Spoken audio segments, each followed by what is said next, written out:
Hey, what's up guys? Joker here, and I hope you're all doing well. Today we've got a few news stories in the world of tech and PC gaming. First up, we're going to be starting out with NVIDIA, who has announced that they are expecting extreme supply shortages to continue throughout the year 2021. Also, we've got Ubisoft news where they are actually pulling game servers for some classic titles, including Tom Clancy's Rainbow Six Vegas, as well as many others. So we're going to be talking about that. And last up, we've got a new comparison trailer for the Mass Effect Legendary Edition, which looks really great. So hang in there, we're going to get fired right into the news. Did you just finish building a sweet gaming rig only to have this happen to you? Not to worry, because your CD Key has you covered with Windows 10 Pro licenses for under $18. And if you head over there right now, you could save 20% off with my code JPD20 at checkout. You'll receive your key within seconds, and then just click the start button and type activate to find the Windows activation screen, and all you got to do then is paste your code in. For more info as well as that coupon code, be sure to check out the links down in the description below. First up, let's talk about NVIDIA and the GPU shortages, which have obviously been going on since last year. It really started to kick into overdrive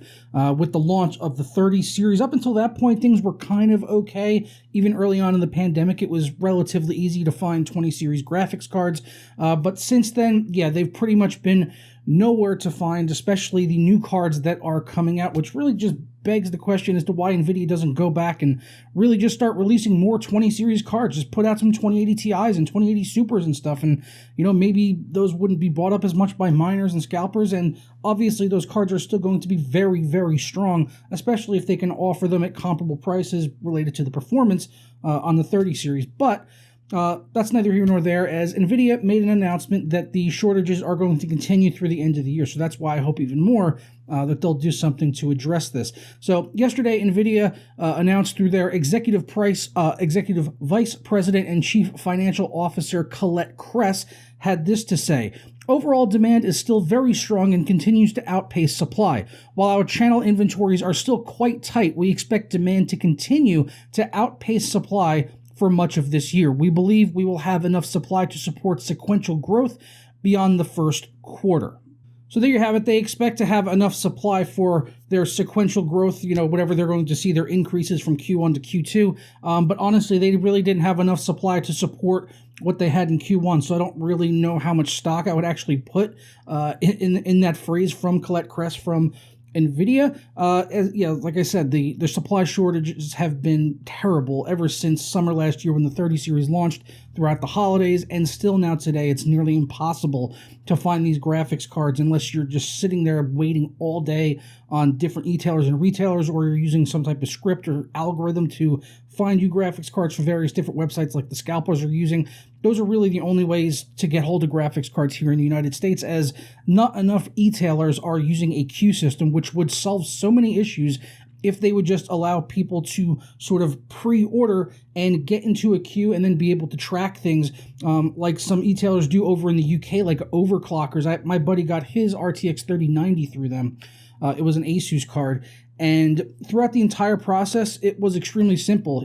He put an order in when the 3090s came out, and he was put into a queue, and in about 6 to 8 weeks or so, he had a graphics card, and they had, I believe it was a Google Doc, or basically where you can see where you are in that queue, how many cards are coming in, and they would email people like, we got 15 cards, in this week, and these 15 people are now off the list, and now you're in the 22nd slot, and at least gives you some sort of hope. It lets you know when you're going to get a card, which is really kind of most of the battle, is having to stop hunting and looking.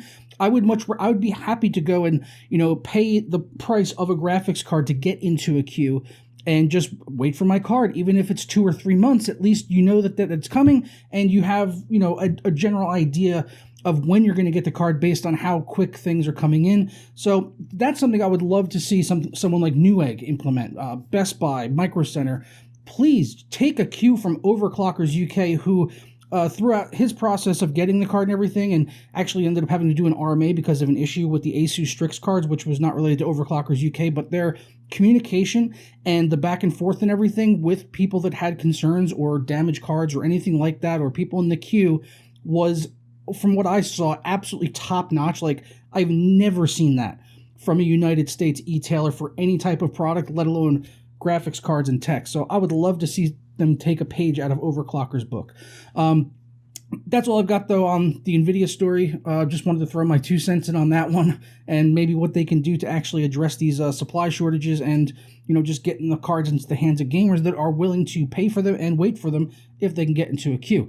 Next up, let's talk about Ubisoft, who is, according to PC Gamer, pulling the plug on several of their online servers for some older games, but honestly, some of these games still do have fairly dedicated communities, so it's quite a shame to think about the online component, which is a major component that would be keeping these games alive, at all, is now being pulled. And, if you think about it, you're basically paying for a game, and then at some point, Ubisoft, or any game company for that matter, can take away a significant chunk of the viability of that game, namely the multiplayer, which is like half the equation here, and really the only reason anyone goes on these games anymore is to play the online with the hardcore community that has been around for so long.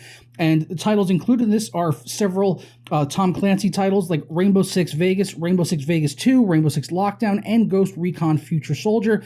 All of the servers are going to be shut down, but the single player will still be available, so you'll still be able to access that, but the online servers are going to be kaput. And they also went on to mention that any in-game rewards, redeemed items, achievements, and Ubisoft's proprietary currency will also be disabled. So even if you have unlocked online components, maybe skins, weapons, attachments, whatever, throughout playing on the online process, or even purchased through a digital store, you now no longer have access to. And this is why, servers like this and, games as a service and live service type of stuff is never really a good idea, especially when they, nowadays we see this even tied into single player, and at any time they can completely just take away the servers, and then even a single player game you won't be able to access. We've been seeing it recently with Sony, and the PS3 and the PS Vita store are going offline, so if you wanted to get any games on those stores, you can now no longer get them, and some of those games were digital only titles on the PS Vita because that hardware was not really supported very long by Sony at all, but companies have still continued to develop it. I just saw a trailer for a PS Vita game the other day that's brand new called Unmetal. It's actually got a free demo on Steam. The game is not fully in release yet, but it's basically a Metal Gear Solid ripoff from the NES, and it looks really good.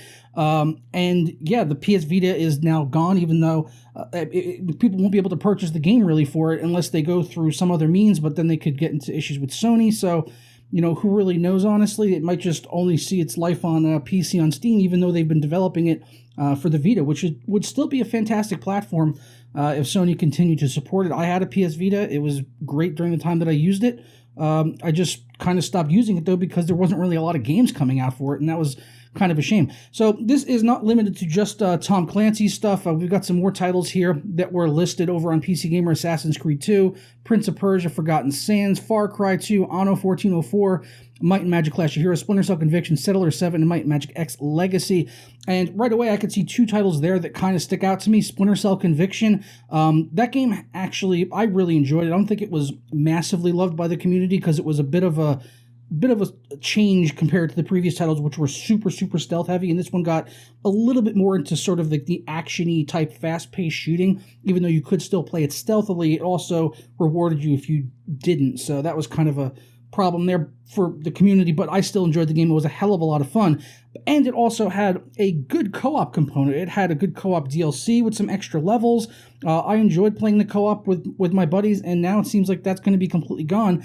And it doesn't even make sense. Like, just let players host. Like, if it's only two people playing, the latency is not going to be that bad on a modern internet connection, honestly. So, yeah, maybe you're getting rid of the dedicated servers, but allow people to host if they want to play the co-op or multiplayer component of Splinter Cell Conviction. And then also Far Cry 2. Even though it's an old game, that game still has a very active online community, in large part due to the fact that it had an incredible level editor and map creator for its time. And there are countless numbers of maps that you can download for free that have been made by the community for Far Cry 2, and the game still has a very live community even now.